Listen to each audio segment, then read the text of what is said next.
आपल्या नावाची चर्चा आहे, आपल्या नावाचा देखील समावेश होणार आहे, नवीन कार्यकारिणीची यादी आहे ती सादर केली जाणार आहे. नाही, मला अजून काही माहिती नाही, परंतु यापूर्वी मी राष्ट्रवादी काँग्रेसच्या कार्यकारिणीमध्ये होतो आणि कालच आमची बैठक झालेली आहे आणि या बैठकीमध्ये सर्व आमदार, सर्व खासदार आणि पक्षाचे सर्व नेते मंडळी उपस्थित होते आणि त्या सर्वांनी सुनेत्रा पवार वहिनींच्या मागं ठामपणाने उभारण्याचा निर्णय घेतलेला आहे. खरं तर पक्षामध्ये सगळं काही आलबेल आहे का? कारण कालच्या बैठकीमध्ये सुनील तटकरे यांनी स्पष्टपणे नाराजी व्यक्त केल्याचं कळते. कारण अजितदादांच्या नंतर जे काही घडलं, प्रफुल्ल पटेल आणि मीच आमच्यावर ज्या पद्धतीने आरोप झाले, पक्षातला कोणताही नेता आमच्या समर्थनासाठी आला नाही, अशा पद्धतीची अशा प्रकारच्या त्यांनी काही भावना व्यक्त केल्या नाहीत. फक्त त्यांनी आपल्याला टार्गेट केलं गेलं होतं. वहिनींच्या शपथविधीनंतर अशा प्रकारच्या भावना व्यक्त केल्या, परंतु संपूर्ण पक्ष एकसंघ असल्यामुळं आणि त्यावेळेला सुद्धा वहिनींनी शपथ घ्यावी अशी सगळ्या कार्यकर्त्यांची, सगळ्या आमदारांची आणि त्यांच्या कुटुंबियांची इच्छा होती. त्यामुळं त्यावेळेला ह्या दोघांना फक्त टार्गेट करण्याचा प्रयत्न करण्यात आला, याबद्दलची खंत त्यांनी व्यक्त केली, हे खरं आहे. नाही, अर्थ खातं हे आमचं होतं. यापूर्वी नवीनच सुनेत्रा वहिनी अध्यक्ष म्हणजे उपाध्यक्ष उपमुख्यमंत्री झाल्या होत्या आणि बजेट येणार होतं, त्यामुळं ते नंतर देतो असं सांगितलेलं होतं. अद्याप ते मिळालं नाही. अशा प्रकारच्या भावना त्यांनी जरी व्यक्त केल्या असल्या त्यांना वाटतं आज दिल्लीमध्ये वहिनी गेलेल्या आहेत आणि याचा निश्चितपणाने निर्णय होईल आणि भारतीय जनता पक्ष निश्चितपणानं सन्मान राखेल. 2029ला स्वबळावर निवडणूक लढण्यासंदर्भात भुजबळांनी एक सूचक विधान केलेलं आहे. भाजप जर तशी तयारी करत असेल तर आम्हाला देखील तयार राहावं लागेल, अशा पद्धतीचं वक्तव्य त्यांनी. सगळेच पक्ष अशा प्रकारची तयारी करत असतात, कारण ज्या ज्या वेळेला निवडणुका येतात त्या त्यावेळेला सगळ्या त्या एकोप्यानं होतील किंवा ह्याचं न करता आपापली तयारी हे पक्ष करत असतात. पण मला वाटतं की भारतीय जनता पक्ष नंतर शिवसेना, शिंदे गट आणि राष्ट्रवादी हे एकत्रित लढतील. राष्ट्रवादीचं जे काही वादळ होतं किंवा वाद होता तो कालच्या बैठकीत पहिल्यातल्या वादळ पहिल्याच संपलं. हां, मी म्हटलं तर पेल्यामधलं वादळ पेल्यामध्ये संपलेलं आहे. प्रफुल्लभाई हे काही आपल्या कामानिमित्त गैरहजर होते. नाही, ते विधानसभेला त्यांनी लढवलं नाही, त्याच वेळा ते सिद्ध झालेलं होतं. साहेब, घटिका समीप आली अशा पद्धतीचं तुम्ही वक्तव्य केलेलं होतं आणि त्यानंतर काही दिवसातच निवडणुकीचा कार्यक्रम एक प्रकारे जाहीर झालाय.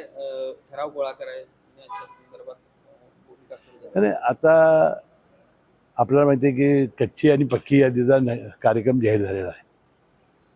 आता कच्ची यादी आणि पक्की यादी याचा अर्थ असा की संस्थाकडे ठराव जाणं आणि संस्थाने आपला जो व्यक्ती आहे त्याच्या नावाने ठराव करून पाठवणं आणि त्यानंतरचा पुढचा टप्पा आहे तो कच्ची यादी पक्की यादी पूर्ण झाल्यानंतर निवडणूक लागेल आणि आपल्याला माहिती आहे की ती सप्टेंबर महिन्यामध्ये लागण्याचा अंदाज आहे. सोबत जाणार की महायुतीमधून लढणार? नाही, आता आपण महायुतीमध्ये लढणार हे सातत्याने मी जाहीर केलेलं आहे. माझे मित्र सतेज पाटील म्हणाले की 12,000 वेळा मुश्रीफ साहेब महायुती महायुती हे शब्द त्यांनी उच्चारलेला आहे. आता पहिला टप्पा आहे की आपापली मतदार यादी, आपापले लोक हे चांगल्या पद्धतीनं कसं ठराव होतील हे पाहणं. त्यामुळे निवडणुकीचा अजून टप्पा पुढे आहे. पण त्यांनी राजर्षी शाहू समविचारी आघाडी नावानं काल सुरुवात देखील केलेली आहे. नाही, त्यांनी काय करावं हा त्यांचा प्रश्न आहे. आम्ही युतीनं काय करावं हा आमचा प्रश्न आहे. आमचं ठरलेलं आहे की गोकुळची निवडणूक लढवणं, जिंकणं आणि महायुतीचा चेअरमन करणं हे फायनल आहे. पण सतेज पाटील एका वेळेला समविचारी आघाडीच्या माध्यमातून या सगळ्या निवडणुकीच्या कामाला सुद्धा लागलेले असे दिसत आहेत. महायुती कशा पद्धतीने पुढे जाणार, जागा वाटपाचा फॉर्म्युला काय? जागा वाटप आज होणार नाही. मतदार यादी जोपर्यंत होणार नाही तोपर्यंत जागा वाटप होणार नाही. मतदार यादीनंतर मुख्यमंत्र्यांच्या समोर हा पेज सुटेल आणि जागाही होईल. आता एवढ्या जागा तेवढ्या जागा अजून कुठल्याही ठरलेल्या नाहीत. हा मतदार यादीनंतरचाच तो कार्यक्रम असतो. त्यामुळं आता करणं हे अतिघाई होईल.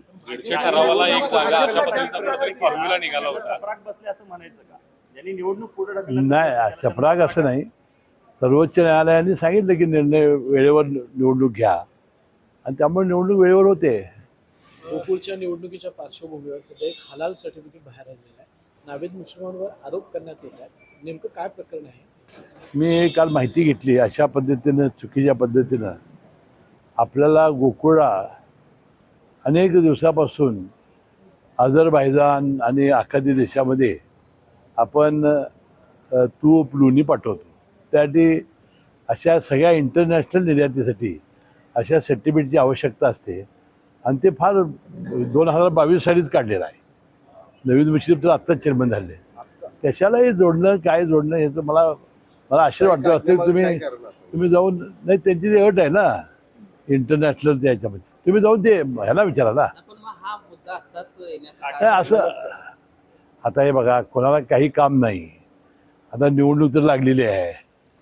आता निवडणूक लागल्यानंतर जे निवडणूक लागणार नाही म्हणतो ते त्यांना आता अशा काहीतरी गोष्टी लागत आहेत. वास्तविक तुम्ही हे प्रशासनाला जाऊन विचारलं पाहिजे माझ्यापेक्षा. मी काल माहिती तेवढी घेतली म्हणून तुम्हाला बोललो.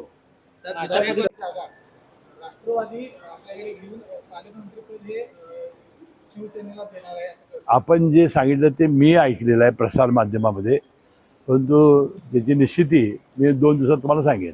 साहेब, येणाऱ्या निवडणुकीमध्ये 288 जागा राष्ट्रवादीनं लढवल्या पाहिजे स्वबळावर असं भुजबळांनी एक स्टेटमेंट केलेलं आहे. कसं बघताय? नाही मी तुम्हाला सांगितलं ना सगळ्या निवडणुकीमध्ये आपापल्या पक्षाने तयारी करायची असते.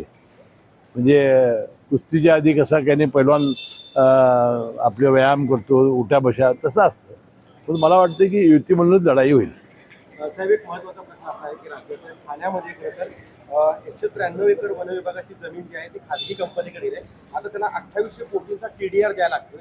नक्की हा काय प्रकार असतो नाही, TDR देण्याचा? काय त्याला काय मला माहिती नाही. मी माहिती घेऊन तुम्हाला सांगेन साहेब, आज की आता जाऊन तुम्ही त्यांना विचारा प्रशासनाला. दुसरी एक गोष्ट म्हणजे CPRचं नूतनीकरण आता सध्या सुरू आहे, अंतिम टप्प्यात आहे आणि अशा वेळी अधिष्ठाता कार्यालय आणि शल्यचिकित्सक कार्यालय यांच्यामध्ये वाद सुरू आहे केबिनचा ताबा घेण्यावर. हे बघा राज्याचे मुख्यमंत्री देवेंद्र फडणवीस साहेबांच्या हस्ते त्याचं लोकार्पण होणार आहे. मी या सगळ्या अधिकाऱ्यांना सांगेन की यांनी शांत राहावं. लोकार्पणापर्यंत काही आता तिथं सिव्हिल सर्जन बसवतं ते खरं आहे, परंतु ही कायम चल आणि अचल मालमत्ता ही कायमपणानं ही आता वैद्यकीय शिक्षण विभागाकडे आहे. आम्ही आणि सार्वजनिक आरोग्यमंत्री आंबेडकर साहेब बसून यावर मार्ग काढू. तोपर्यंत अधिक गडबड अधिकाऱ्यांनी करू नये. राष्ट्रवादी विधान परिषदेच्या जागेवरून तडजोड झाल्यामध्ये गेली आहे.